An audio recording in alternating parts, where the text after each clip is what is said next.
Oommen Chandy sir ഈ ആൾക്കൂട്ടത്തിനൊപ്പം ജീവിച്ച ഒരു മനുഷ്യ സ്നേഹിയാ. ഈ മരണത്തിന് ശേഷവും ആൾക്കൂട്ടത്തിന്റെ നടുവിലൂടെയാണ് സാറിന് ഒരു അന്ത്യയാത്ര അതെ വന്നത്. അപ്പൊ ഇപ്പം നമ്മൾ ഈ സംസാരിക്കുന്നത് ട്രിവാൻഡ്രത്തെ വീട്ടിലാ. അപ്പൊ ട്രിവാൻഡ്രത്തെ വീട്ടിൽ നിന്ന് പുതുപ്പള്ളി വീട്ടിൽ ഏകദേശം 4.5 മണിക്കൂർ മതി ശരിക്കും. മതി പക്ഷെ അന്ന് എടുത്തത് 36 37 മണിക്കൂർ. മണിക്കൂറോളം. അപ്പോൾ ശരിക്കും സാറിനെ കുറിച്ച്, സാർ ഇപ്പൊ ജനങ്ങളുടെ ഒപ്പമാണ്, ജനങ്ങളുടെ പ്രശ്നങ്ങൾ പരിഹരിക്കുന്നത്, അതൊക്കെ അറിയത്തിനും അറിയാം, മേഡത്തിനും അറിയാം. പക്ഷെ ഈ ഒരു അന്ത്യയാത്രയിലാണോ ശരിക്കും അപ്പന്റെ ഒരു മഹത്വം, അല്ലെങ്കിൽ കുഞ്ഞിന്റെ ഒരു മഹത്വം ഇത്രത്തോളം ആയിരുന്നു മനസ്സിലാക്കുന്നത്? തീർച്ചയായിട്ടും. കാരണം കുഞ്ഞൊന്നും ഒരക്ഷരം പോലും വീട്ടിൽ പറഞ്ഞിരുന്നില്ല.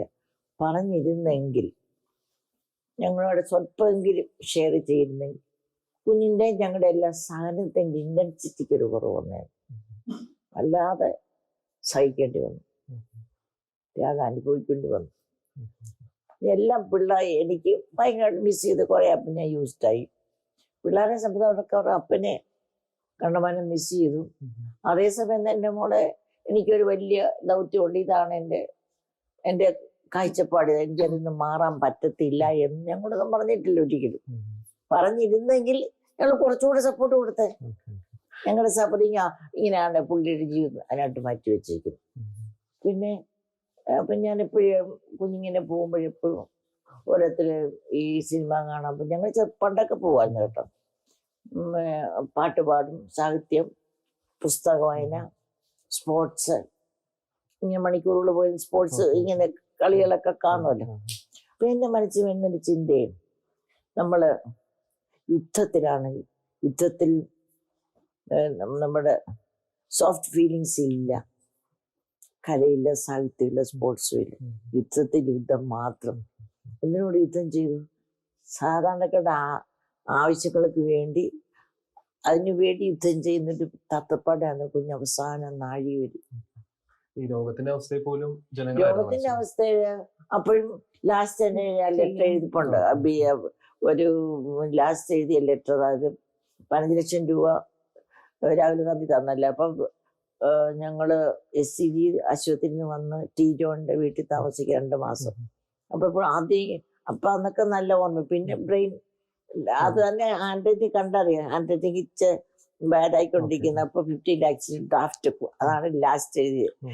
എന്റെ കയ്യിരിപ്പുണ്ട്. ഞാൻ ചാണ്ടിമോന AICCക്ക് ഒരു ലെറ്റർ ഡ്രാഫ്റ്റ് ചെയ്യാം മോന് വേണ്ടിയിട്ട്.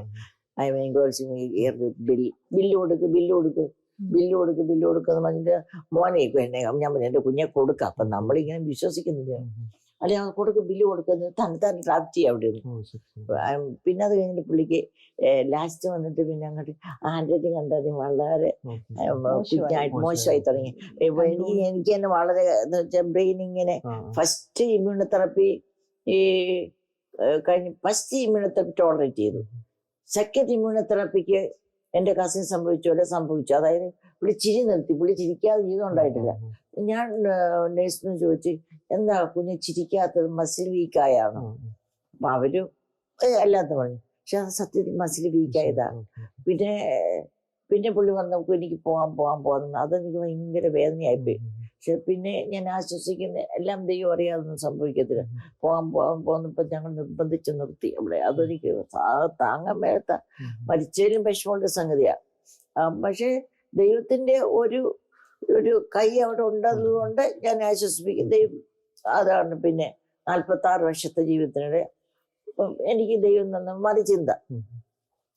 ഞാൻ 5 മാസം 10 മാസം ജീവിതം മാത്രം നീ ഓർത്തോണ്ടിരിക്കുക, അതിന് മുമ്പുള്ള ജീവിതം നീ ഓർക്കും. അതെനിക്ക് തീർച്ചയായിട്ടും അത് ഓർക്കുമ്പോഴത്തേക്ക് ഞാൻ ഇന്നും ഒരു നിരാശപ്പെട്ടിട്ടില്ല. എനിക്ക് ഒരുപാട് നന്മ ചെയ്തു തന്നു, ഒരുപാട് പേരെ കാട്ടി. ആ നന്മ ഇതെല്ലാം ഞാൻ നല്ലതായിട്ട് സന്തോഷം എൻജോയ് ചെയ്തോളാം. ദൈവം എനിക്ക് അത്ര സുഖമില്ലാത്ത കാര്യം തരുമ്പോൾ ഞാനത് 2 കൈ നീട്ടി വാങ്ങിക്കണം. ഭർത്താവ് ദൈവം തന്നതല്ലേ. സാഹചര്യങ്ങൾ മക്കളോ എനിക്ക് ഒരു കൊച്ചു പോലും ഉണ്ടാവും ഞാൻ വിചാരിച്ച. ഞാൻ വളരെ തിന്നാൻ 36-38 കിലോ ഉള്ളായിരുന്നു. ഒരു കൊച്ചു പോലും ഉണ്ടാവും ഞാൻ വിചാരിച്ചില്ല. പെണ്ണും ആണിനാണ് തന്നു. അവരെ നല്ല മക്കളായിട്ട് ദൈവം തന്നു, ആരോഗ്യത്തോടെ തന്നു. അത് ആ ദൈവത്തോടെ എത്ര നന്ദി പറഞ്ഞാൽ. അപ്പൊ എൻ്റെ ഒരു കൂട്ടുകാരി കുഞ്ഞു മരിച്ചു. അപ്പം ഫ്രോസണാ, മനസ്സ് ഫ്രോസണാ. കുഞ്ഞു മരിച്ചു കഴിഞ്ഞപ്പോഴത്തേക്ക് ഈ നമ്മുടെ 5-6 മലയാളി ഡോക്ടേഴ്സ് വരുന്നവരുണ്ട്. പിന്നെ വീഡിയോ കൂടെ കൺസൾട്ട് ചെയ്യുന്നവരൊക്കെ ഉണ്ട്. നമ്മൾ 5-6 മലയാളി ഡോക്ടർ, 5-8 മലയാളി ഡോക്ടേഴ്സ് ഉണ്ടായിരുന്നു എല്ലാത്തിലും, എല്ലാ സിസ്റ്റത്തിലും. മലയാളി അലോപ്പതി സിസ്റ്ററുകൾ പലരും ലാസ്റ്റൊക്കെ വന്ന ഡോക്ടർ ശ്രീകുമാർ എറണാകുളങ്ങനെ അദ്ദേഹം പറഞ്ഞ ഡോക്ടർ നാളെ MRI കൊണ്ടുപോകാനിരിക്കുക. എന്തിനാ? ഉടനെ ഡോക്ടറിനെ ധൈര്യപ്പെടുത്തി നമുക്ക് ബിൽഡപ്പ് ചെയ്യാം, ബോഡി ബിൽഡപ്പ് ചെയ്യാം. പക്ഷെ അപ്പൊ പുള്ളി സൂചന തരികയായിരുന്നു. പിന്നെ വേറെ ഡോക്ടർ പറഞ്ഞു നമുക്ക് ബിൽഡപ്പ് ചെയ്യാം, പക്ഷെ എന്തെങ്കിലും അൺഎക്സ്പെക്റ്റഡ് ഹാപ്പൻ സംഭവിച്ചാൽ വിഷമിക്കരുത് എന്ന് പറഞ്ഞു. കുഞ്ഞ് മരിച്ചപ്പോൾ ഒരു 3 ദിവസം മുമ്പേ എനിക്ക് പ്രാർത്ഥിക്കാൻ മേലാതായി. ശരീരം പോയി, മനസ്സും പോയി, ആത്മാവും പോയി, ഒന്നും എനിക്ക് പറ്റുന്നില്ല. ഞാൻ കർത്താവിനോട് പറഞ്ഞു, കർത്താവേ എനിക്കിനിയും ആ സമയത്തൊക്കെ സാർ ഒത്തിരി വേദനയിലൂടെയാണ് ഒരു വേദന ഉണ്ടായിരുന്നു. വേദനയില്ല, ദൈവം അപ്പയ്ക്ക് കൊടുത്തതാ ഒരു ബ്ലെസ്സിങ്. ഒരു ഗ്രോത്തും ഇല്ലാതെ, ഗ്രോത്ത് എങ്ങും പിന്നെ അടുത്തടുത്തൂടി സ്പ്രെഡ് ഇല്ല. ഗ്രോത്ത് ഉണ്ട്, ഗ്രോത്ത് ഉണ്ട്, സ്പ്രെഡ് ഇല്ല. പിന്നെ ജനലടുത്ത് പോയിക്കൊണ്ടേ 10 days മുമ്പ് സ്കാൻ ചെയ്തിരുന്നു, സ്പ്രെഡ് ഇല്ല, ഒന്നുമില്ല, സ്പ്രെഡ് ഇല്ല. ഒരു വേദനയും. അതാണ് ദൈവം കൊടുത്ത ബ്ലെസ്സിങ്. അതാ ദൈവം എന്നോട് പറഞ്ഞത്, നീ അതാണ് ബ്ലെസ്സിങ്, വേദന വല്ലതും കൊടുത്തോ. മലയാളികളെ കണ്ടതില്ല എന്നുള്ളൊരു വിഷമം കുഞ്ഞുണ്ടായിരുന്നു. പക്ഷെ കുടുംബം കൂട്ടത്തിലുണ്ടായിരുന്നു. എല്ലാ ആഴ്ചയിലും കുർബാന വീട്ടിൽ കൊണ്ടു തരുമായിരുന്നു. രോഗി അത് തൈലാഭിഷേകം മിക്കവാറും 5-6 പ്രാവശ്യമെങ്കിലും കൊടുത്തിട്ടുണ്ട്. ഞാൻ ചൊവ്വാഴ്ചയാണ് കുഞ്ഞ് പോകുന്നത്, അപ്പൊ ഞായറാഴ്ച കുർബാന കൊടുത്തു. ശരിക്കും ആത്മീയമായിട്ട് ഒരുങ്ങാൻ പറ്റിയില്ല. ആത്മീയമായിട്ട് ഒരുങ്ങി, നല്ലതായിട്ട് ഒരുങ്ങി. അപ്പയുടെ വേന ഉണ്ടോന്ന് ചോദിച്ചാൽ ഇങ്ങനെ കാണിക്കുമായിരുന്നു, ഇല്ലാന്ന്. അപ്പൊ അത് നമുക്കൊരു ആശ്വാസം. വേദന വന്നാൽ ഞങ്ങൾ എന്ത് ചെയ്യും? മിണ്ടാനും മേലാത്ത ഒരാള് ചെയ്യാൻ പറ്റത്തില്ലല്ലോ. അപ്പൊ അത് ഒരിക്കലും ദൈവം അവന് വേന കൊടുത്തിട്ടില്ല. അതാണ് ദൈവത്തിന്റെ വലിയൊരു ബ്ലെസ്സിങ്. പ്രത്യേകിച്ച് അപ്പന്റെ